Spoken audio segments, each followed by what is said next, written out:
असम विधानसभा चुनाव की तारीखों की घोषणा हो गई है और प्रदेश में राजनीतिक पार्टी की यात्राएं, केंद्रीय नेताओं के दौरे, गांव कस्बों में लग रहे पोस्टर और झंडों ने चुनावी माहौल को तैयार कर दिया है।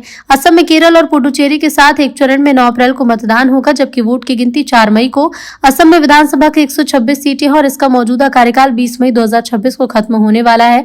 इस साल के चुनाव के लिए राजनीतिक दल तैयार हैं और ऐसे में इस बार क्या कहते हैं असम के समीकरण, बीजेपी कांग्रेस के साथ क्षेत्रीय दलों की भूमिका कितनी महत्वपूर्ण रहेगी, इसी पर करेंगे चर्चा। लेकिन पहले देखिए रिपोर्ट। एक चरण की चुनाव, कांटे की टक्कर और सांस्कृतिक विविधता के इर्द गिर्द घूमता असम राज्य में विकास, नागरिकता और क्षेत्रीय अस्मिता जैसे मुद्दे अहम हैं। 35 जिलों वाला असम अपनी चाय और ब्रह्मपुत्र नदी के लिए प्रसिद्ध है और पूर्वोत्तर का सबसे बड़ा राज्य है। असम उत्तर पूर्व में स्थित है, जो भूटान, बांग्लादेश के साथ कई पूर्वोत्तर राज्यों के लिए अंतर्राष्ट्रीय अंतर्राज्यीय सीमा साझा करता है। असमिया यहाँ की मुख्य भाषा और बीजेपी सरकार की असम को अगले 5 साल में प्रमुख औद्योगिक केंद्र बनाने की योजना। यहाँ के राजनीतिक परिदृश्य को देखें तो असम में मुख्य रूप से बीजेपी कांग्रेस के नेतृत्व वाले गठबंधन के बीच कड़ी टक्कर है। राज्य में 35 जिले हैं, जिसमें से हाल ही के सालों में नए जिले जोड़े गए। ये स्पष्ट हो गया है अभी कि माननीय प्रधानमंत्री जी के नेतृत्व में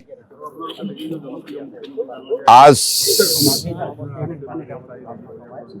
असम हो या उत्तर पूर्व भारत हो या सारा देश जिस हिसाब से विकास की रास्ते पर तेज से चलने लगा है, तो इसका मूल कारण यही है कि माननीय प्रधानमंत्री जी ने देशवासियों को निष्ठापूर्वक सेवा की है। पिछली 11 साल के अंदर निरंतर उनकी द्वारा जो भी नीति, जो परियोजना ली गई है, हर नीति और हर परियोजना को सही समय पर लागू करके जनता को सामाजिक न्याय दी है और जनता की अर्थव्यवस्था को मजबूत की है। और असम में विशेष रूप से कांग्रेस ने 55 साल राज किया।